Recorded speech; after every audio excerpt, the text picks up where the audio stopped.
Hello दोस्तों, आप सभी का स्वागत है। आज की हमारी कहानी है आसियाना आजकी का भाग 7। अनामिका के मुंह से मोना का नाम सुनकर आदित्य गुस्से में वहां से चला गया, लेकिन अनामिका का उसके गुस्से की ओर ध्यान ही नहीं गया। उसे लगा उसके बार बार परेशान करने से आदित्य चला गया है। वह अपने कमरे में आकर सो गई। अगले दिन संडे था। सुबह उठकर जब अनामिका आंख मसलते हुए नीचे आई तो उसने देखा राधा रघु को कहकर घर में साज सज्जा करवा रही है, खुद भी भागदौड़ कर रही है।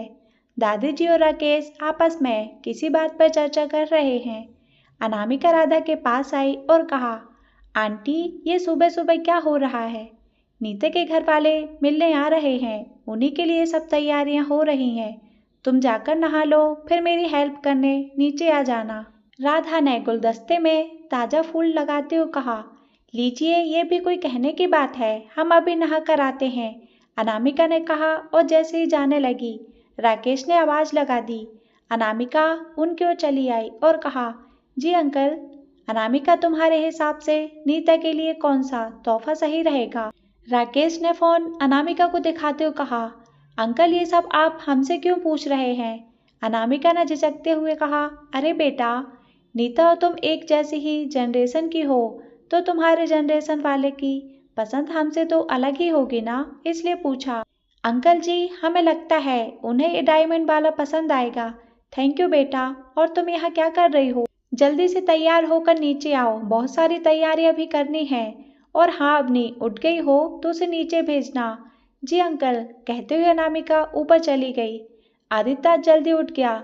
उठते ही वह नहाने के लिए वॉशरूम में गया। जैसे ही नल चलाया, पानी नहीं आया। उसे बहुत खीज हुई और वह बाहर आ गया। फोन देखा, शुभ का मैसेज था और उसे 10 मिनट में बाहर गेट पर मिलने को बोल रहा था।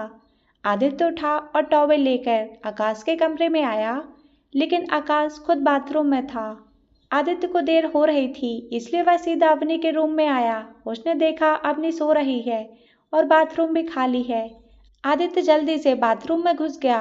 अनामिका कमरे में आई और अवनी को उठाया। अवनी नीचे चली आई।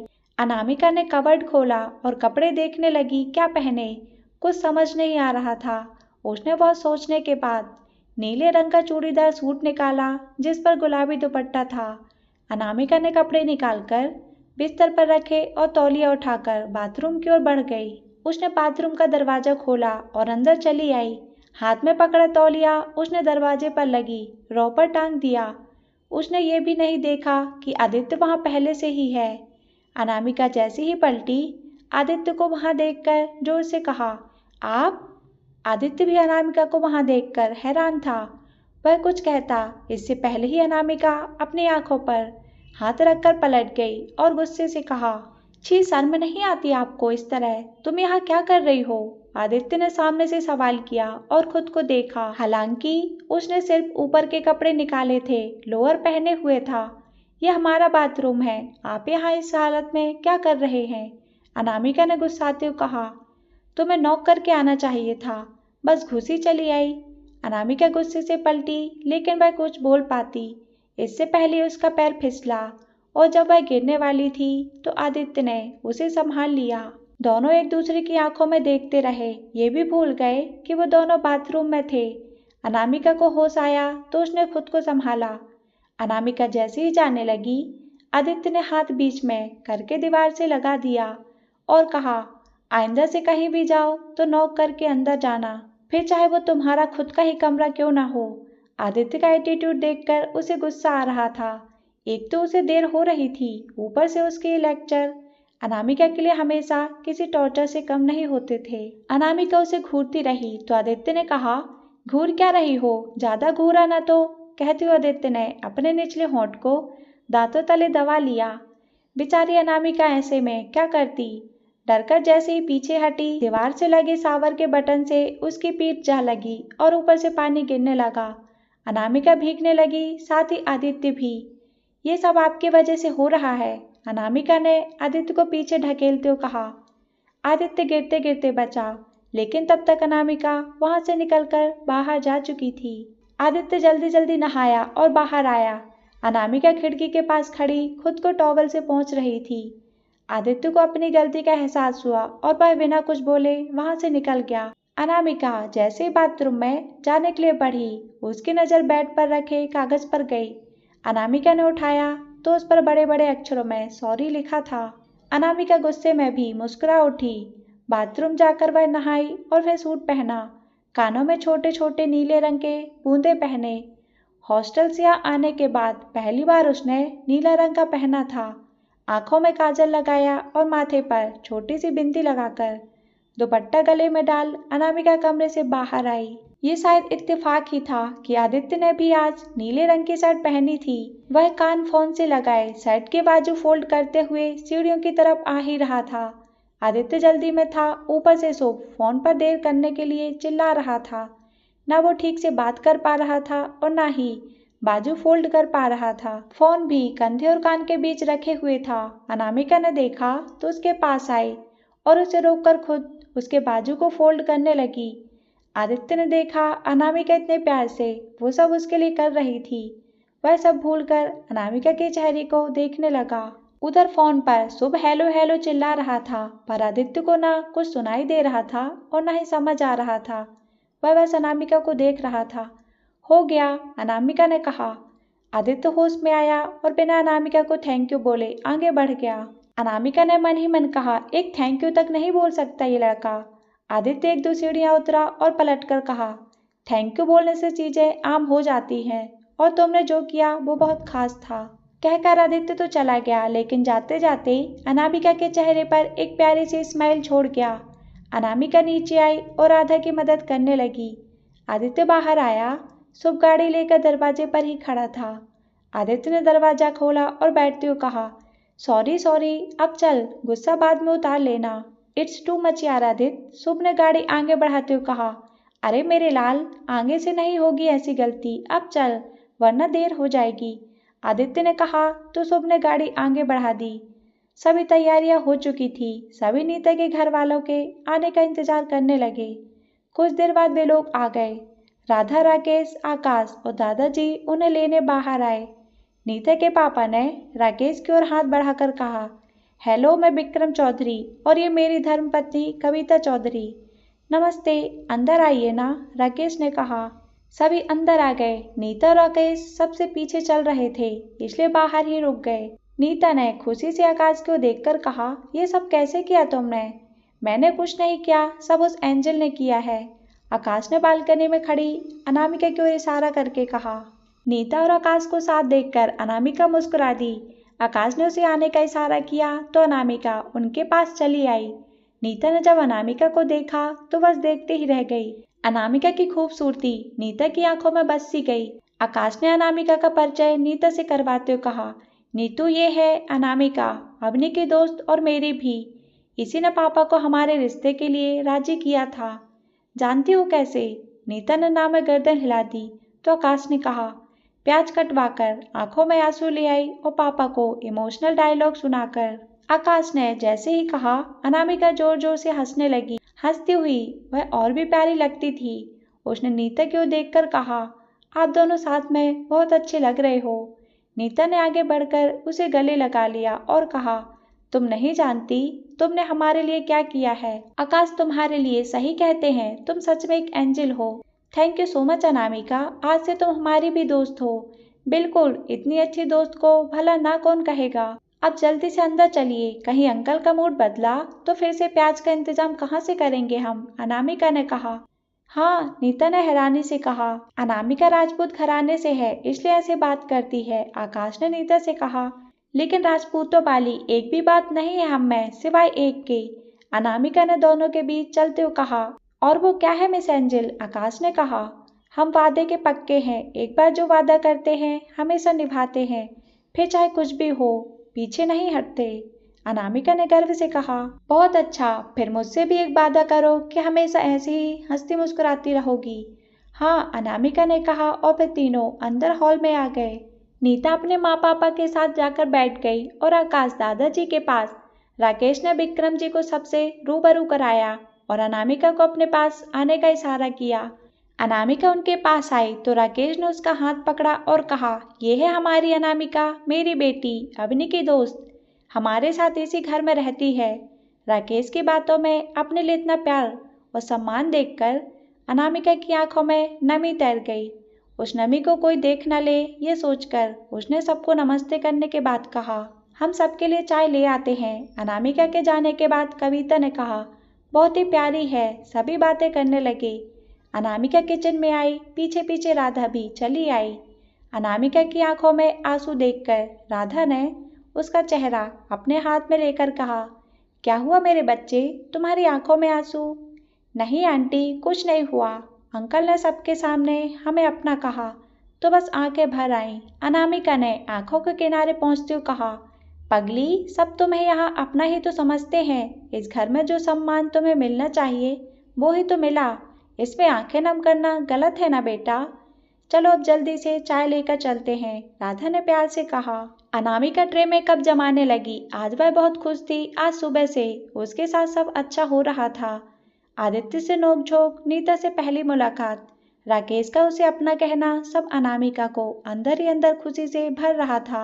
अनामिका राधा के साथ चाय लेकर बाहर चली आई। तब तक दादा दादी, आकाश और राकेश अनामिका की तारीफों के पुल बांध चुके थे। कविता की तो उस पर से नजर हट ही नहीं रही थी। सबने चाय नाश्ता किया। तब तक पंडित जी भी आ गए। राकेश ने पंडित जी से आकाश और नीता की कुंडली देखकर सगाई के लिए शुभ मुहूर्त बताने को कहा। यजमान, 2 दिन बाद सगाई के लिए बहुत ही शुभ मुहूर्त है, पंडित जी ने कहा। लेकिन इतनी जल्दी सब कैसे होगा? राधा ने शंका जताई तो राकेश ने कहा, सब हो जाएगा राधा। राकेश विक्रम जी की ओर पलटे और कहा, आपको तो कोई ऐतराज नहीं है ना भाई साहब? जब मियाँ बीबी राजी तो क्या करेंगे पापा जी? विक्रम जी ने मजाकिया अंदाज में कहा तो सभी हंस पड़े। विक्रम ने बड़े ही प्यार से कहा, भाई साहब, आपको जैसा ठीक लगे। सगाई का प्रोग्राम 2 दिन बाद हमारे घर पर ही रख लेते हैं। बच्चों की अंगूठी बदलवा देंगे। ठीक है भाई साहब, कहकर राकेश पंडित जी की ओर पलटे और कहा, पंडित जी, 2 दिन बाद का मुहूर्त ही रख दीजिए। वैसे भी काफी दिन हो गए, घर में कोई नाच गाना नहीं हुआ है। भाई साहब, अंगूठी की रस्म आपके घर रखेंगे, लेकिन मेहमानों के लिए एक छोटा सा खाने और संगीत का प्रोग्राम हम अपने घर रखना चाहते हैं, अगर आपको परेशानी ना हो तो, जिसमें आपको भी सपरिवार शामिल होना है। राधा ने अपने मन की बात कही। अरे बिल्कुल भाभी जी, हमें तो बस खाने और नाचने का बहाना चाहिए, कहते हुए विक्रम ठहाका लगाकर हंस पड़े। सगाई की तारीख तय हो चुकी थी। राधा ने रघु से कहकर खाना लगवा दिया था। खाना खाने के बाद राकेश, विक्रम और दादाजी एक जगह बैठकर बातचीत करने लगे। राधा कविता के साथ बात करने लगी। नीता भी उनके साथ ही खड़ी थी। आकाश कब से उसे वहां से साइड में आने के लिए बार बार इशारे कर रहा था, कभी मैसेज तो कभी कॉल, लेकिन बेचारी नीता ऐसे सबके सामने कैसे निकलती। अनामिका ने देखा तो उसने राधा के पास आकर कहा, आंटी, नीता जी के जाने से पहले इन्हें घर दिखा दें। हाँ हाँ बेटा, बिल्कुल, राधा ने कहा। अनामिका नीता को लेकर साथ चली आई। उसने पहले नीचे का घर दिखाया और फिर उसका हाथ पकड़े पकड़े ऊपर ले आई। आकाश तो बस अनामिका पर फिदा ही होने वाला था। वो उसकी हर समस्या का हल निकाल लेती थी। अनामिका ने उसे अपना और अवनी का कमरा दिखाते हुए कहा, यहाँ हम और अवनी रहते हैं। अच्छा है, नीता ने कहा। और मैं, पीछे से अवनी ने नीता के गले में बाहें डालकर कहा, अरे आप तो हो ही इतनी प्यारी, लेकिन ये बताओ अब तक थी कहाँ? हमसे मिलने भी नहीं आई। नीता ने झूठ मूठ की नाराजगी जताते हुए कहा, सॉरी भाभी, वो नहाने चली गई थी, नहाते नहाते सो गई। कोई बात नहीं, नीता ने प्यार से कहा और तीनों कमरे से बाहर आ गईं। बाहर आते ही अवनी ने कहा, हम बताते हैं, वो है आकाश भैया का कमरा, आई मीन आपका और भैया का कमरा। अवनी ने लास्ट लाइन शरारत से कही तो नीता मुस्कुरा दी। अवनी नीता को लेकर आदित्य के कमरे के सामने आई और कहा, और ये है हमारे सबसे छोटे पर सबसे ज्यादा अजीब भाई का कमरा। अजीब क्यों? नीता ने हैरानी से कहा। जब आप मिलोगी ना उनसे, खुद ही जान जाओगी। अनामिका ने कहा, नीता ये मजाक कर रही है।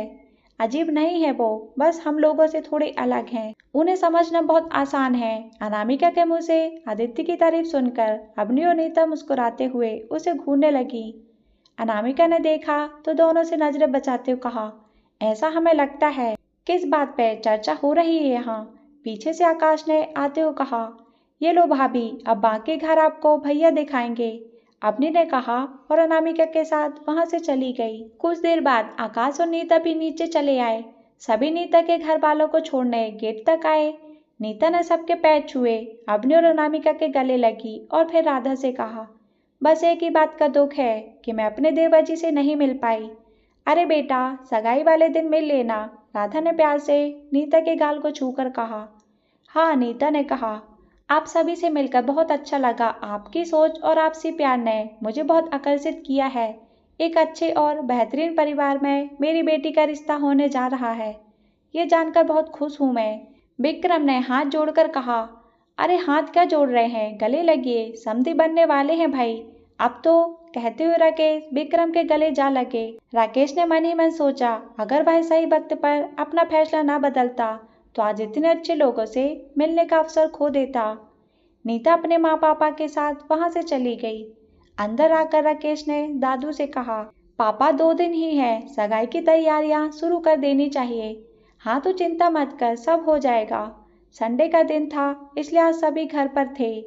दोपहर बाद सभी आराम करने लगे। राधा कमरे में बैठकर आने वाले मेहमानों की लिस्ट बना रही थी। उधर आकाश नीता के लिए कोई अच्छा सा गिफ्ट देखने में लगा था। अवनी अपने लैपटॉप पर फिल्म देख रही थी और अनामिका वो खिड़की के पास खड़ी न जाने की सोच में डूबी हुई थी। शाम तक सगाई की आधी तैयारियां हो चुकी थी। राधा ने अनामिका और अवनी की 2 दिन कॉलेज की छुट्टी करने को कह दिया। सुबह का गया आदित्य शाम तक घर नहीं आया। घर बैठे बैठे अवनी बोर हो रही थी तो उसने अनामिका से कहा, चल ना कहीं बाहर चलते हैं। अनामिका ने कहा, अवनी हमारा मन नहीं है, तुम जाओ। अच्छा, बाहर नहीं जाना, रूम के बाहर चलते हैं, आदित्य भैया की बालकनी की तरफ, वहां से बहुत मस्त नज़ारा दिखता है, प्लीज। अवनी ने उसका हाथ पकड़कर खींचते हुए कहा, अच्छा बाबा ठीक है, कभी कभी ना बिल्कुल बच्ची बन जाती हो तुम। अनामिका ने उठते हुए कहा। दोनों आदित्य वाली साइड आकर बालकनी में खड़ी हो गई। अनामिका ने नजरें घुमाकर वहां का नजारा देखा। सच में बहुत खूबसूरत था और ठंडी हवाएं उसके गालों को चूमकर गुजर रही थीं। उसका उखड़ा हुआ मन अब थोड़ा थोड़ा ठीक हो गया था। अवनी ने देखा तो कहने लगी, पता है ये जगह आदित्य भैया की फेवरेट है, इसलिए तो उन्होंने मुझसे और आकाश भैया से लड़ झगड़ कर ये वाला हिस्सा ले लिया। अवनी ने जैसे ही आदित्य का नाम लिया, अनामिका की नजरें खुद ब खुद कमरे के दरवाजे की ओर चली गईं। सुबह का गया आदित्य अभी तक वापस नहीं आया था। अनामिका का मन एक बार फिर उदास हो गया। अवनी कुछ न कुछ बोले जा रही थी पर अनामिका न जाने कहाँ खोई हुई थी। अवनी ने कहा, तुम्हें आदित्य भैया कैसे लगते हैं? क्या? अनामिका ने अवनी को देखते हुए कहा, जैसे उसकी चोरी पकड़ी गई हो। अरे मेरा मतलब जैसे वो हमें लगते हैं, कॉम्प्लिकेटेड, अकड़ू, अजीब। क्या तुम्हें भी सेम वैसे ही लगते हैं? अवनी ने कहा तो अनामिका सामने देखते हुए कहने लगी, नहीं अवनी, हमें वो ऐसे बिल्कुल नहीं लगते। हाँ, वो थोड़े अलग हैं। हम सबसे उनके सोचने का तरीका, बात करने का तरीका सब अलग है, लेकिन दिल के अच्छे हैं। कोई गलती करते हैं तो अगले ही पल उन्हें एहसास भी हो जाता है, बस सबके सामने अपनी गलती मानना नहीं आता उन्हें। अनामिका ने जैसे बोलना शुरू किया, अवनी ने पीछे देखा तो आदित्य खड़ा था। उसने अवनी को चुप रहने का इशारा किया और उसे चुपचाप वहां से जाने का इशारा किया और खुद अनामिका के बिल्कुल पीछे कुछ दूरी पर खड़ा हो गया और खामोशी से सुनने लगा। अनामिका ने ध्यान ही नहीं दिया कि अवनी वहां से जा चुकी है। वह आगे बोलने लगी, पहले पहले हमें भी लगे थे कि वो अकड़ू और सड़ू टाइप, लेकिन बाद में समझ में आने लगा वो कैसे हैं। वो अपने दिल की बात किसी से नहीं कहते, हमेशा अपने दिल में ही दबा के रखते हैं।